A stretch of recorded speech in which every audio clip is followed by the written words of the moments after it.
Boom! It's Friday afternoon, and that's right, your boys Matt and AP are back with another episode of Talk SEC with Matt and AP. And I no longer have Matt with me. Matt's having some technical difficulties, y'all, all the way around the board. It's been a rough day for my guy. He's going through it. College players are literally finding new ways to jump back into. There you go. Hey, Hi. buddy. I Hey. don't know what happened. I don't know either. That's so Welcome fun. back.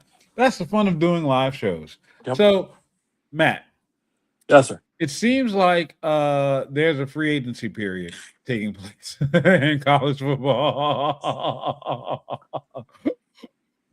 What's your initial reaction to all that's going on around not just the SEC but the college landscape as a whole? So first of all, no truer words have ever been spoken. Look, here's my thing with all of this. I'm fine with the transfer portal. I'm even fine with guys getting paid to play. We've talked about this.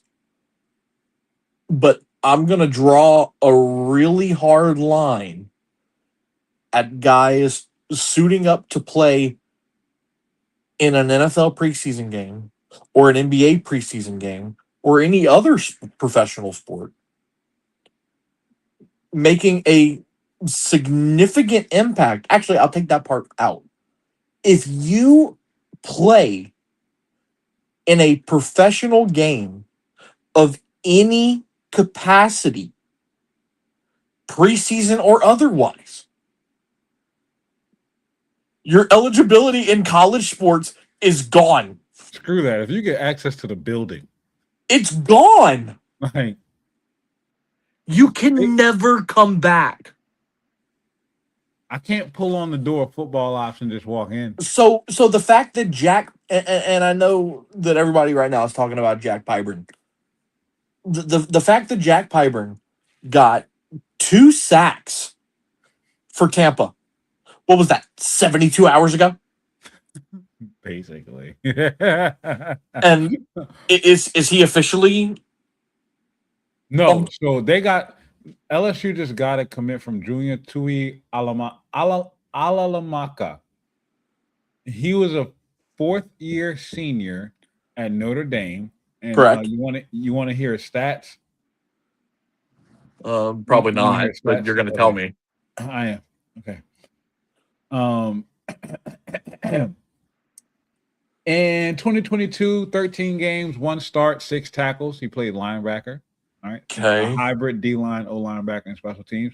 2023, he played 13 games. He had 10 tackles. Okay.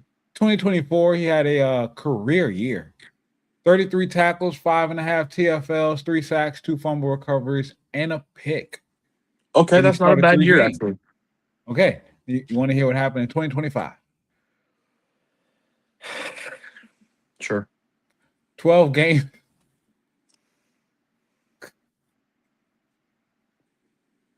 12 games, 3 starts, 12 tackles, 3.5 tackles for loss. Did 1 this sack. guy did this guy deserve to touch the door handle of football ops? What? in 4 seasons. Are we as LSU that desperate for a defensive lineman? Even defensive line depth. Who is this guy? In 4 seasons, 61 tackles, 9 TFLs, 4 sacks, 1 pick, 2 fumble recoveries. I mean, saying his name sounds like you're saying Merry Christmas in Hawaiian. Like, what are we doing? I mean, he had a breakout game against Georgia in 2024. He had 5 tackles, 2.5 for a loss, a sack, and a fumble recovery. That was in 2024. That was the playoff game. I watched that game from a cruise ship. Funny enough. Wasn't that the Sugar Bowl? Yeah. I was at that game. Yeah. That was him. I covered that game. Number 44, if you remember him flashing That was memories. That was the day after the Bourbon Street tragedy. Yeah, yeah. Yeah, I was I out there. I remember that kid from that game. I was like, damn, this number 44 is flashing. He's making plays. And then he followed that up with 12 tackles, 3.5 loss. 3.5 for a loss, a sack, and 6. Great. So cool. Welcome to Baton Rouge. Go you. Hey man, just come play your role. Put on for the Tigers. Come get your 8 tackles. Do your thing. Fill in when we need you. Like Get your 8 tackles, including a 5 spot against McNeese. Good for you. Veteran. Congratulations. Veteran, got some big game experience, played in a playoff game, so you're adding another playoff voice to the locker room, right? Love that. There's now there's the experience factor of college football. That means something, right? I'm trying to find the positives here, man. And I think you're trying a little too hard. We should move on. Look, cool. The guy's here. He put up one decent year of stats. Really, one game. Well, really, yeah. I think we've spent enough time on it. Let's move on. Well, let's get to the crux of this. The reason why he was able to do this is because 16 football players came into the state, well, not physically came into the state of Louisiana, but filed a lawsuit in the state of Louisiana granting a temporary restraining order on their eligibility, granting them a 5th season, considering the new 5-for-5 rule that came in place at the start of the summer. Correct. So now, as you were talking about earlier, pro players who are on the fringe of NFL rosters, now seem like they have an opportunity to explore a return back to college football. No. Thoughts? No. If you played professional, and look, I know people will say, "Oh, college is pretty professional now." There's still a difference. If you walk into an NFL building and sign a piece of paper with the NFL logo on it, your college eligibility is gone forever. Point blank, end of discussion. You're done. Now, if a guy goes to get drafted, gets undrafted, and decides, oh, I want to come back to college, that is one thing. I'd be okay with that. But if you sign even a UDFA contract, walk into a building, partake in team activities, you're done. Right. You're done. The fact that Jack Pyburn made a meaningful impact for the Tampa Bay Buccaneers and is now quite possibly returning to Baton Rouge, it's ridiculous. It's absolutely ridiculous. And look, I know LSU's been a big proponent of it, obviously, between football and Will Wade getting guys that scored 20 points in NBA preseason games. Like, it's ridiculous. It's insane. I don't know what other way to describe it. And I have stomped against this. I'm not in support of RJ Luis playing. I've said it. I feel like you. If you, in this situation is a little different, but if you make the decision to leave college and bet on yourself to take your chance at the next level, your employment is on you. Yeah. You. Now, this situation, I don't agree with it, but I understand it. I understand why they took their shot, because if they would have been given this ruling before the draft took place, these guys probably would have stuck around because they're fringe players and they know. Well, right. But that's the only thing that I get. But it's like, what precedent is this setting at this point? Like, and I know that there are people saying, well, it's just a one-off for this year. Yeah, that's this until somebody tries it again. Well, right, and also, like you said, this is a little bit of a special situation. You know, some of these guys that put in this TRO have not played in the NFL. Right. Like if those guys want to come back for a fifth year because they're allowed to, great. Like Xavier Harris was on the Correct. Saints team, but never played a down, couldn't even practice because he was hurt. Correct. Okay, sure, fine. Jack Pyburn literally sacked NFL quarterbacks. Twice. He had half his collegiate LSU sack total in one game. Like, dude, stay in the NFL. It's ridiculous. Again, this can be done on a case by case basis. If like a Xavier Harris, like you said, a guy that got the opportunity to try out with an NFL team and never got to cash in on that opportunity due to injury. Yeah, that guy can come back. That's fine. But guys that have either been a part of training camp or have played in preseason games, no, you're done. I don't know what this means for the future of college athletics, because this isn't just like we're focusing on the football aspect of it, but this doesn't just impact football. Like this is across all. Oh, this is everything. Correct. This is everything. What up, Ant? Thank you for being here, man. Thank you for tapping in. So I am with you, and then the addition of this edge rusher that LSU just got just solidifies the fact that Lane Kiffin is going in on these types of players. Like, well, of course. And this isn't going to be the last one. I said last night on my show, like, while everybody's focusing in on Jack Pyburn, I wouldn't focus in on just Jack Pyburn. Like, Lane doesn't do the obvious as the first move. Like, he doesn't move like that. And that's why I'm not shocked that Junior is the first one. And then, now if let's say Jack doesn't make it back. Shut up, David. Shut up, David.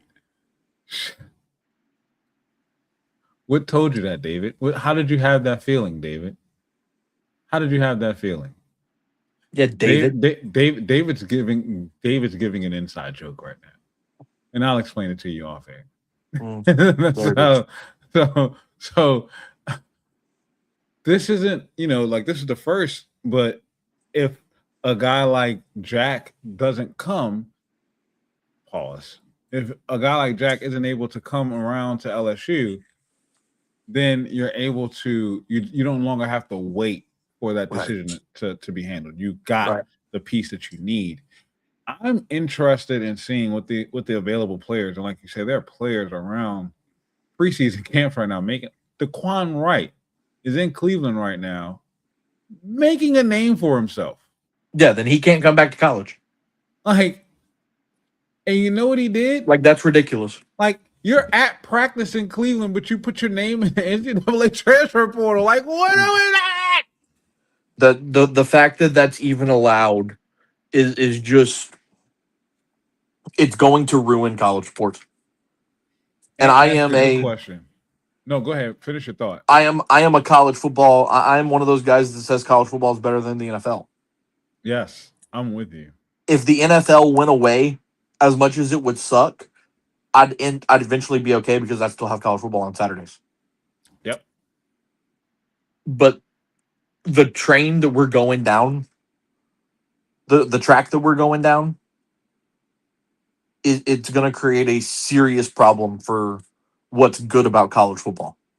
This train is off the rails. And Ant asked a really good question. He says, I have a question. While I have it on my brain, do you think Sankey will be able to enforce the SEC to SEC transfer rule? I mean, these are athletes that were granted a fifth year after the portal closed. I don't see how he can limit these players. He can't. He's not.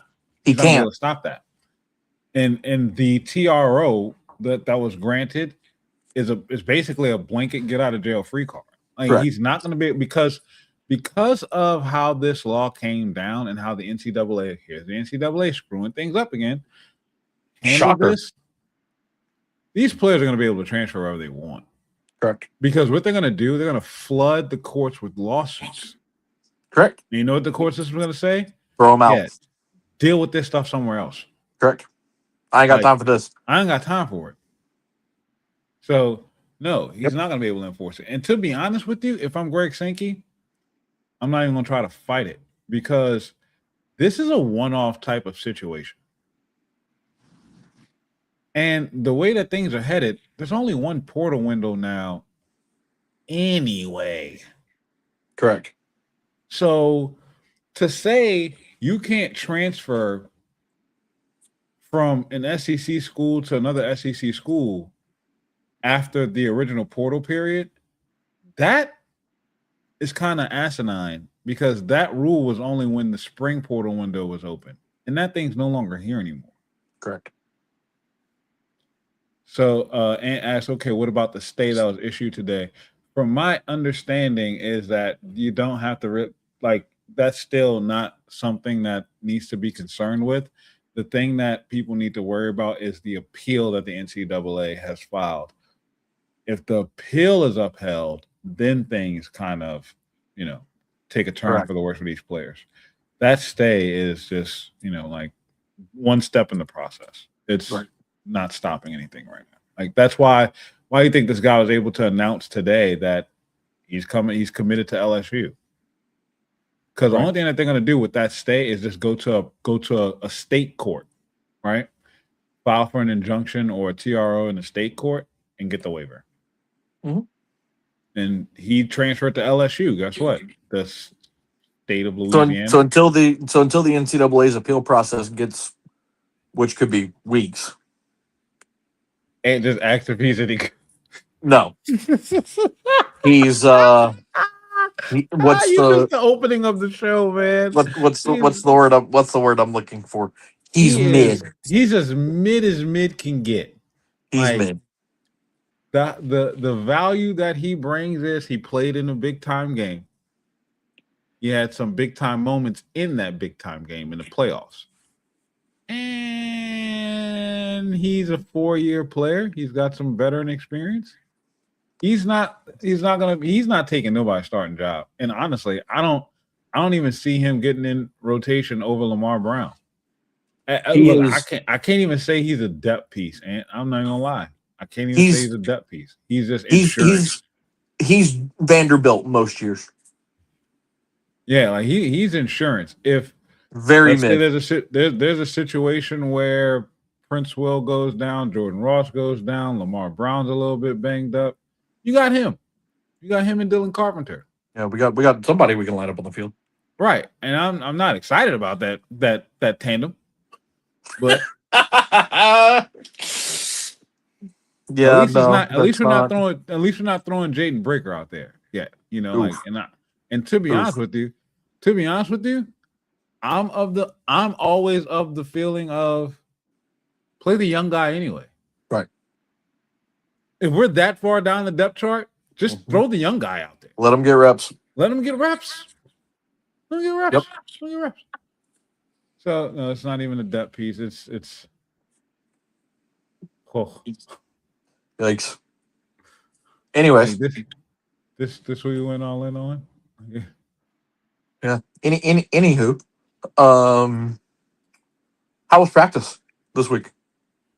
Well, they had practice yesterday. I did not go to practice yesterday. You want to know what my week's been?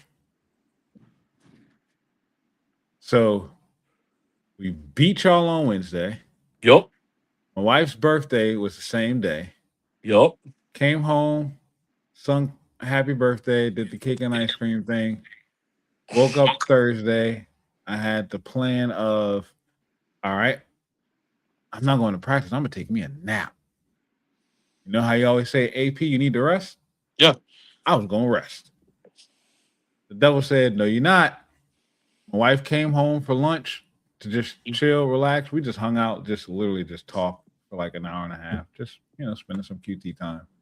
She left at 2:00. She gets to a red light, which is 3 blocks from our house, and the battery on her car dies.